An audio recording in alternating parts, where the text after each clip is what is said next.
एक महिला थी जिसका नाम नूरवाजी था। वो एक स्कूल टीचर थी, विश्वासु थी, वफादार थी, अपने काम से काम रखती थी और संडे को चर्च जाना, घर पे आना और अपने फैमिली को संभालना। बट 2 सालों से उसके लाइफ में कुछ प्रॉब्लम चल रही थी, मतलब उसकी तबीयत ठीक नहीं थी। सडनली सिर दर्द, बॉडी में पेन, टेंशन, रात को नींद न आना, डरावने सपने, पसीना आना और पैरों में सूजन। तो इन चीजों से वो गुजर रही थी। फिर उसने क्या किया, डॉक्टर के पास गई, 3 डॉक्टर को दिखाया। तीनों डॉक्टर के रिपोर्ट्स, मतलब जो उसने ब्लड टेस्ट किए और बहुत सारे रिपोर्ट उसने निकाले, सब रिपोर्ट्स नॉर्मल आए। सो तीनों डॉक्टरों को दिखाया तो तीनों डॉक्टर के रिपोर्ट्स नॉर्मल आए, क्योंकि उसके पीछे एक शैतानी असाइनमेंट चल रही थी। बहुत बार ऐसे होता है कि आप हील तो होते हो, आपको हीलिंग तो मिलती है, आपकी रिपोर्ट्स नॉर्मल होते हैं, लेकिन वो पेन, वो दर्द, वो तकलीफ, वो प्रॉब्लम्स आपकी लाइफ में तभी भी दिखते हैं। क्यों? क्योंकि उसके पीछे एक शैतानी असाइनमेंट चल रहे होते हैं, जैसे इस महिला के पीछे चल रही थी। एक आदमी 2 सालों से उस महिला के परिवार के ऊपर अटैक कर रहा था। वो असाइनमेंट उसको दी गई थी। फिर कुछ दिनों बाद वो महिला बेड पे लेटी हुई थी, रात के 1 बजे थे।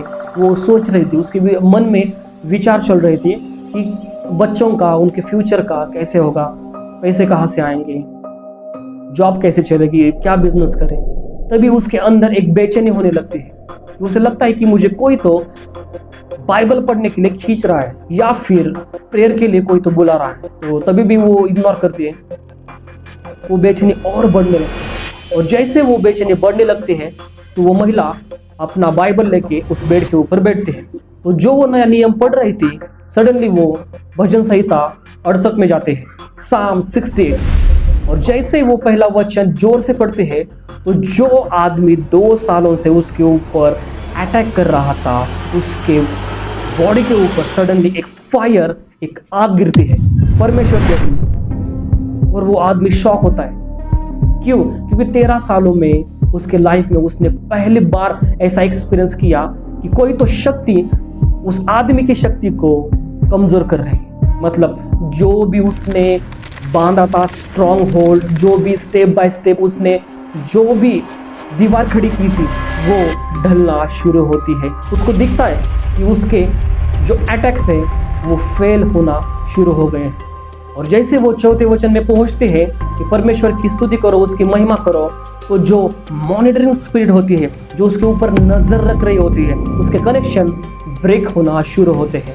और वचन पढ़ते पढ़ते जैसे वो 11वें वचन तक पहुंचते हैं कि बहुत लोग परमेश्वर का सुसंदेश, सुसमाचार सुनने लगे, तो उस आदमी का कनेक्शन टोटली ब्रेक होता है। जो वो आत्मा में देख रहा था यहाँ बैठकर उसके घर में क्या चल रहा है, वो सब कनेक्शन टोटली ब्रेक होता है। और जैसे वो 18वां वचन बोलते हैं कि परमेश्वर यहोवा उनके बीच में है, जैसे सिनाई पर्वत पर था। तो उस आदमी ने 2 साल 4 महीनों से जितनी भी मेहनत की थी, जितने भी स्ट्रॉन्ग होल्ड्स, जितने भी शैतानी अटैक, जो भी दीवार उसने खड़ी की थी, वो 1 सेकंड में बिखर जाती है। वो सब चीजें ब्रेक होती है, सब स्ट्रॉन्ग होल्ड्स टूट जाते हैं और सब विचक्राफ्ट ब्रेक होता है।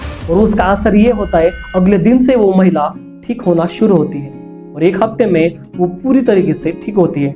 कोई भी प्रॉब्लम, कोई भी बीमारी अब उसके बॉडी में नहीं है और वो महिला पूरी तरीके से ठीक हो गई है। क्यों? क्योंकि उसने वचन को डिक्लेयर किया। बाइबल वचन कहता है आपके शब्दों में वो पावर है, आपके शब्दों में जीवन और मरण है। अगर आपके लाइफ में भी ऐसे कोई प्रॉब्लम है, या आपके बिजनेस में हो सकती है, आपके फैमिली में, आपके स्पिरिचुअल लाइफ में जो भी प्रॉब्लम है, जो भी बीमारी है, जो भी शैतानी अटैक हो रहे हैं, अगर आप चाहते हो ये ब्रेक हो जाए तो अभी भी देर नहीं हुई। बाइबल उठा, भजन संहिता 91, भजन संहिता 68 घोषणा करो। कब करनी है घोषणा? सोने से पहले, जब रात में आप उठते हो तब घोषणा करते हैं। सुबह जब आप उठोगे मॉर्निंग में तब घोषणा करने हैं। और जब आप घोषणा करने लगते हो, जब वचन डिक्लेयर करते हो, तब ये सब बंधन यीशु के नाम से ब्रेक होना शुरू होते हैं। एक भी बंधन, एक भी शैतानी अटैक आपके ऊपर नहीं होता, सब फेल हो जाते हैं और आप जीत जाते हो।